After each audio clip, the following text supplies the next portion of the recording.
Greetings, dear ones. I am KRYON of Magnetic Service. And so we are here again. It is time to make some more sense of what you're doing. A bigger picture is always good. For sometimes it is not always available for you to see that which is perhaps out of the sight of the choir itself. It's a larger picture. And you fit into this picture beautifully. The Earth's history is grander and greater than any of you know. And in a bigger scenario, the ancients knew it. There was a time clock running that would affect what you did. Although you have been here with the knowledge of dark and light for almost 200,000 years, it has only been in the last 30,000 that civilization has developed and the test really began. And the test is this: what would humanity do if left alone without guidance? And where would it go? How would it proceed? Your archaeologists are linear. They have a preset bias that says that civilization grows and always starts small and gets better or worse, but it starts from one point and goes to another. And as they dig and as they look and as they search, this is the bias. What they don't know and what they did not expect is that there have been 4 civilizations of the planet. When left alone, humanity destroyed itself almost 4 times. In the future, archaeologists will discover this. Let this be a time of notification. For this is being shown and it's being recorded. And as odd as it may sound, let this be said now, that archaeologists will discover things that do not make sense in the chronology that they expect. Earth is far different than you think. Add to this what we have told you before, that in a galaxy which is billions and billions of years old, 30,000 years is very quick. Is it possible, dear ones, logically, in the billions of years that the galaxy has formed, that life would have formed quicker on other planets than yours? And the answer is yes. You are the new kids on the block. And so with all of this known, I give you a setup. And the setup is this. Let me ask you about your children. You watch your children grow and you are aware of consciousness shift. The human brain starts to develop, and eventually it will get to a place where it is thinking as an adult. And in that period of time, the children will awaken to themselves, they'll have self-realization, and they will treat it differently depending upon how old they are. Some will move forward, some will not, depending upon the guidance you give them as a parent. Some will turn into survivalists and bullies. Some will use force against the others for things they want and don't have. Some of them will not play well together with others. And as they grow with your guidance, they will. There will be an elegance that develops within the adult as they grow. And the parent will breathe a sigh of relief that they made it and that they're there. I want you to picture something right now What if you weren't there? What if the planet was only children? What would happen? Without guidance, without wisdom, without the elegance that you know about of human behavior and maturity, what would happen? Books have been written about that possibility. One of them, The Lord of Flies. Would you end up with marauding children, killing one another, having no concepts of the elegance of getting along? I think you see the metaphor, do you not? And this is what you had. 4 times. The earth turned into a situation where civilization could not get along and ended itself 4 times. This is the 5th time. And this time was foretold by the ancients. The ancients said it was the last time.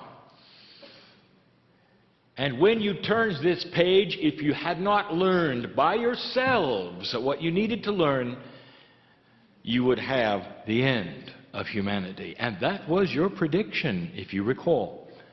In your scriptures, that was the prediction. But the ancients had a different one. The potentials that if you would turn the corner, something else would happen. An elevated consciousness would begin. Now, use your common sense and your logic. Do you think that would have simply happened by itself because you passed the marker, or would there be some outside influence because of it? In come the parents. The transmissions from the great central source, representing other planets of ascension, will be given to you, received here. And what will it give you? What is appropriate? What would you give if you found a tribe that had never advanced, that was thousands of years old, had never heard of anything else on the planet, and were losing their population due to disease and death and bad water and all the other things, and you suddenly found them? What would you give them? Let me ask you this. In all logic, what would you give them, dear human being? Would it be McDonald's and Monsanto? No. Let's start to think about it. What would you give them? These are all metaphors. You'd give them clean water. You'd teach them to rotate their crops and work with Gaia. You'd give them tools so they could build what they wanted to build in a better way. You'd give them life extension without drugs. You'd show them what's in the forest that they would need and could use. And then when they'd have that, you'd teach them to read. You'd give them literacy. You'd show them poetry. You might even give them colors they'd never seen. You'd show them artwork and music. And that is what the Pleiadians are going to do for you. Yes, there will be inventions, for you are device-driven, but not forever. The devices that you have, they'll reach a limit, dear ones. They're the training wheels on your bicycle. And there'll come a time when you won't need them, and you'll throw them away, and the consciousness will be high enough so that you will meld with physical things and do what the masters did. The Pleiadians are not coming to give you what they have. They're coming to give you the things that you want and you need that are elegant. The colors, the artwork, the music, the literacy, the awareness of what is really around you. Stand back. For in these next generations there will be unexpected things, and they will follow the lines, potentially, of what I've given you as I stand here.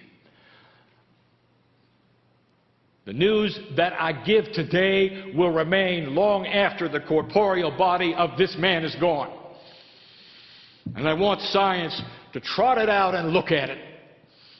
And maybe this will not be quite as spooky then, and maybe this will not be full weird at all.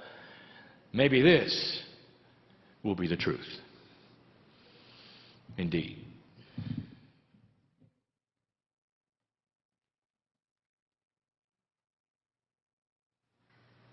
Channeling is interesting. For the recipient and the one who delivers it must be out of the way. My partner steps aside. In order for this to happen in the way that I wish it to happen for you, he can have no foreknowledge of what I want to do.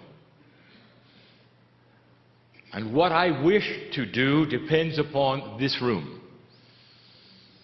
and how receptive it might be to something you did not expect. First, let me set the scene. The mountain that you celebrate, that you've come to see, is alive. And there are many books that have been written about it, and there have been those who have channeled those in it. Aurelia Louise Jones is here. She did not reincarnate. She went to be in the mountain where she belongs. And in the process, she had a reunited time with Adama. You should know Adama. You cannot leave this place without a message from Adama. Adama will speak for himself, herself, in just a moment. The information that has been esoteric to the max, unbelievable, is that in the mountain there is a city. And the city is basically Lemurian, mostly Pleiadian, which we have described is the same thing in this case. And that it has a purpose. There are those who continue to channel Adama accurately with truth. And they do it with the filters that they would have based upon what they expect. And I want Adama to set the record straight. Now, this may seem odd, but of course the whole thing seems odd. The human being channels KRYON, and I'm stepping in to channel Adama.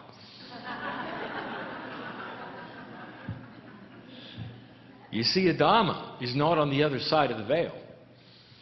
You see, Adama is alive. Adama has what we would call a quantum consciousness that always was and will be as long as Adama wants it. Now, does that sound like a Hebrew prophet to you who could choose the moment of ascension when he was finished? This is a quantum attribute. Imagine life as long as you wish it to be, either corporeal or not, and a transition on your schedule.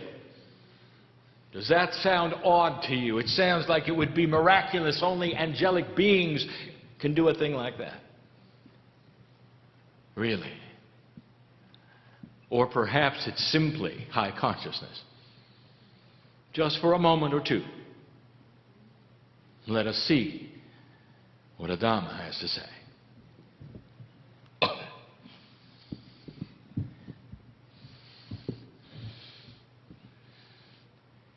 Greetings, my beautiful children.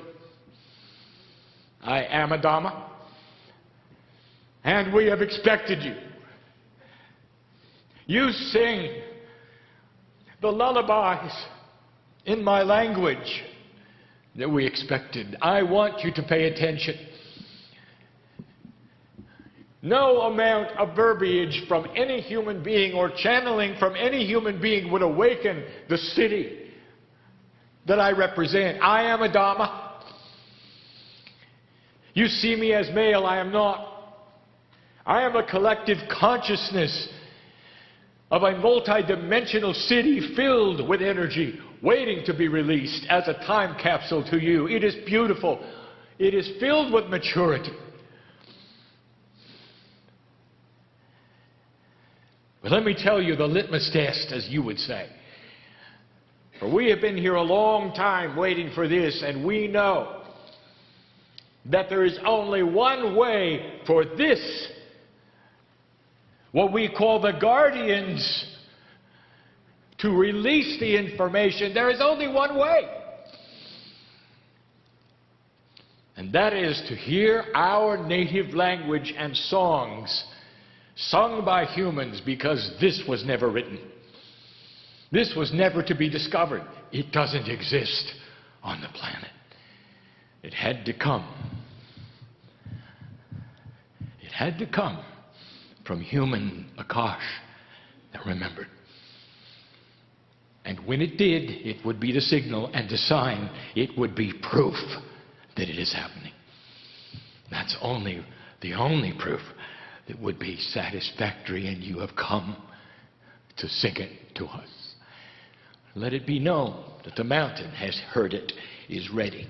Out will pour at the appropriate time and the place through the planets that needs to be. Out will pour the beginning of the maturity that you need, the elegance of consciousness that you need. It is going to start in humans who are least resistant. And those will be those who are young, who have not made up their mind whether this is silliness or whether it's real. And out will flow then the abundance of the maturity that we have for you. And it will be given in whatever scenario of time you create of receptibility and resilience. As you sit here, listen, I am a Dhamma. As you sit here, I know things, I will tell you things on this planet right now. Right now. There are things taking place as you sit here where the old energy wishes you to leave the building and watch the news and say, it can't be real because look what's going on the planet. There are pockets of old energy that know about this mountain and that will create pockets of disruption and war so that you will believe that it is not true. They don't have a chance. They don't have a chance. Not with you here. Do you understand what it must feel like for us, this collective consciousness, to hear you with our DNA singing in our language the lullabies that our mothers have sung to us?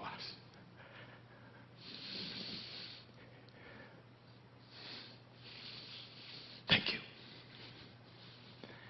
Finally, it is time. I am a Dhamma. Thank you. Today, the mountain celebrates.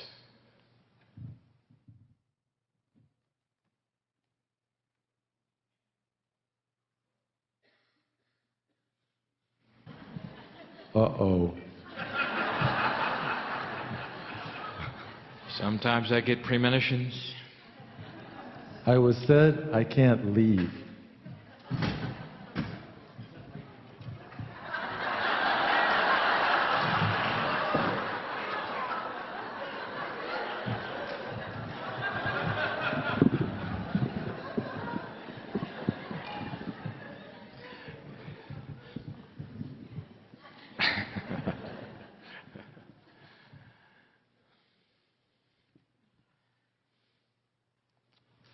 My partner steps aside. I ask him to put Ya-E in the chair because we want to talk to him. Ya-E, first of all, this is not an assignment. We're done giving you assignments because you already know before we give them and are halfway through the process. And that's what we wish to speak about. The process that's going on the planet right now, you will understand far better than anyone, so I speak to you. The reception is coming in a quantum way from the center of the galaxy, which is collected from others who are ascended. The collection is from planets who are ascended. The Pleiadians have their parents, they have their parents. There are many in ascension. So it is a collective wisdom all over the galaxy delivered to this planet. It is received through the portals that represent the 12 time capsules of the planet, the pairs that have been discussed. This is the fourth pair to open. You are now calibrating it. It is transmitted through the ground and then is reflected upon the three grids of the earth that we have discussed in the past, the magnetic, the crystalline, and the Gaia.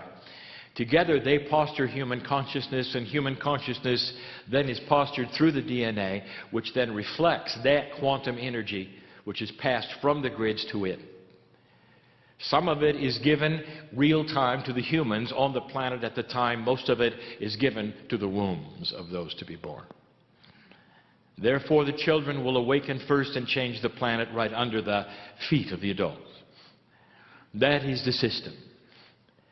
Now, what I want to tell you, oh, shockingly accurate one, is that as this begins, and it begins now, the choir is going to change. It has to. For this has been the beginning, the awakening. The tones that you have remembered have come, literally, from one Pleiadian, and that was your mother.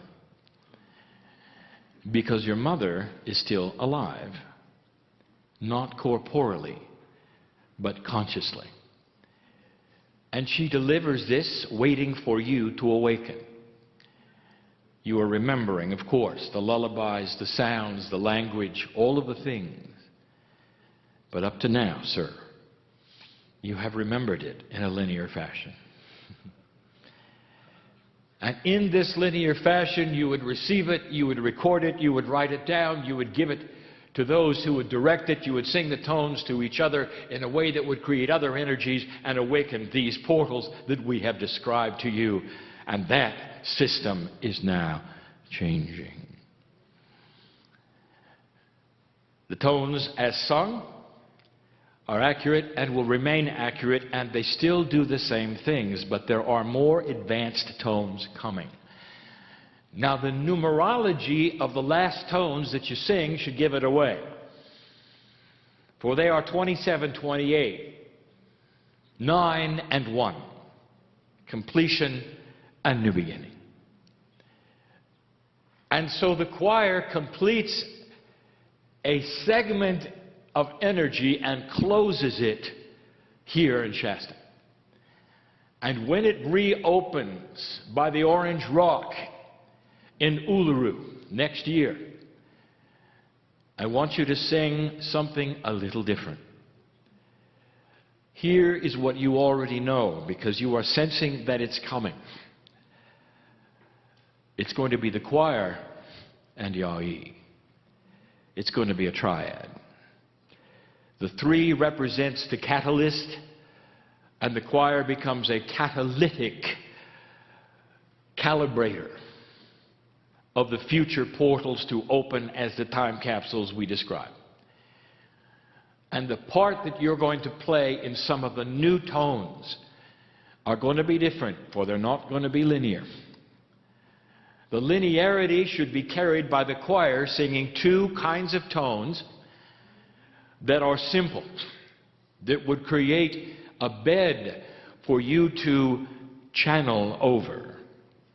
The new tones that you will give over the choir as the third energy with the 2 will not be delivered in advance, Ya'i.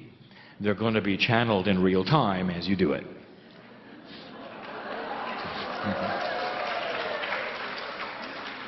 You knew this was coming. It's not an assignment.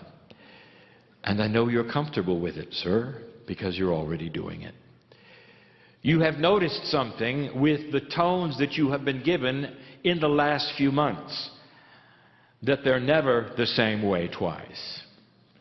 They change because the planet is changing under you, because your mother's information is starting to awaken, and each time you get it, it's different. So now, don't go through the process of linearizing any of it. Don't even write it down. Just stand and deliver. You are the one, Yai, to do this. And I know you will. Blessings.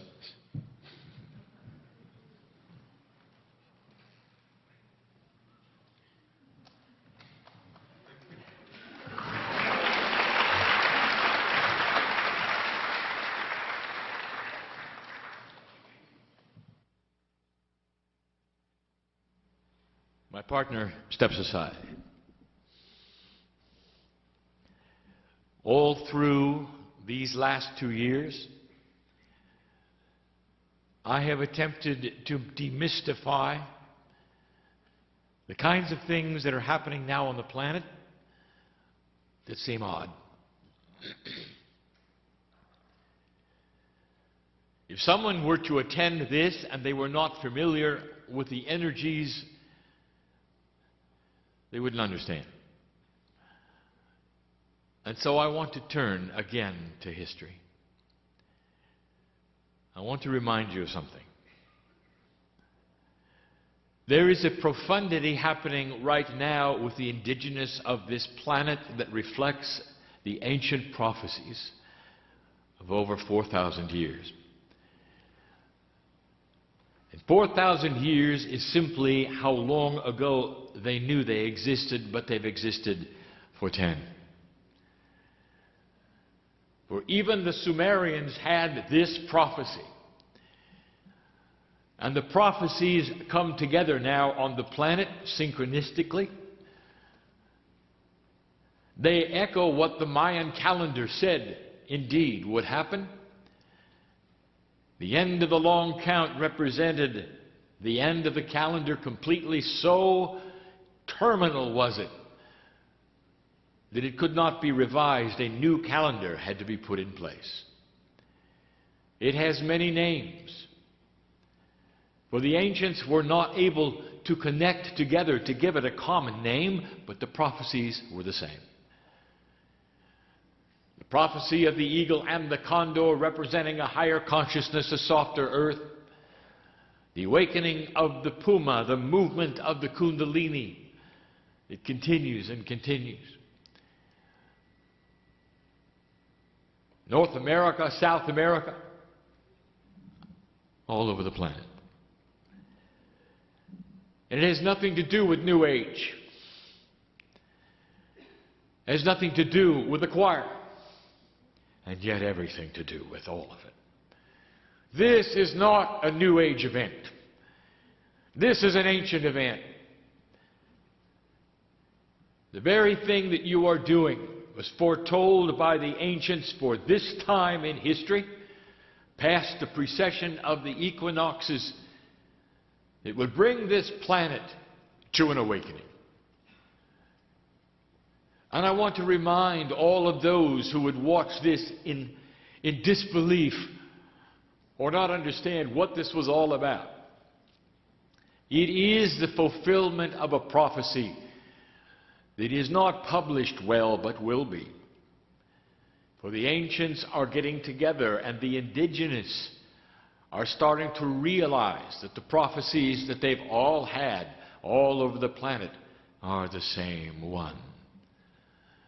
And that prophecy says that should you pass this marker, this 5th time, a chance, a potential for an awakening planet would exist. That is not from KRYON. That's from civilization. Your planet has created this. The ancients have told you about it. It has been recorded, and it is here. It's not a mystery. And it's not something that only a few would understand or do. It is part of ancientness and the prophecy of those who would bring you something on this planet that would be hopeful. And so I want to again deliver the message that in the process of fulfilling this prophecy, there is no predestination that it will take place, only a potential that is so grand and that has been so strong for 25 years that you've been preparing for it. I am crying. I would not be here. I would not have visited. My partner, I would not have awakened his consciousness if the potential was small. The potential is grand and it is great. And you cannot sit back and watch it happen. You are actively participating in an event that many would think was odd and strange, but you feel it, do you not? And it has to do not with entities in the mountain, but a grander purpose which we call divine source and God. Is it possible that the master physicist of the universe is involved in your life? Is it possible that the master physicist of the universe is involved in the ascension planets that are trying to speak to you and will eventually, if you let them? And that this is all tied in with a monotheistic God that is worshipped by this planet, seen as beautiful, as perfect. Could it be that these things all tie together in a way that nobody expected? And that it's intuitive. And that there would be those from all lands who could relate to this prophecy from all lands. And that the North would meet the South, bringing together, finally, the consciousnesses of politics, business, religion, government, into a softer existence where they can see one another differently and get along. This is why you're here. It's not New Age. It's not a group of fanatics singing funny tones, and that's what you'll be told. Indeed, it is the love of God personified in a quantum way that so many people cannot see or enjoy or feel. Human beings are so quick to feel the emotions of love and not understand them and accept invisible forces, and yet they will draw the line at this. Well, it's time to get out of the bubble and see what this truly is. It is a magnificent manifestation of everything the ancients told you you could do and what would happen if you put your mind to it. I want you to go from this place. Enjoy the sun on your face. You may even sing to the mountain if you choose. For they have seen what you have done this day, and now they're ready to celebrate with you. Let the calibration be finished. And let the nodes and the null come together that were created for this purpose on this day in year one. It is done. And you have done it. And so it is.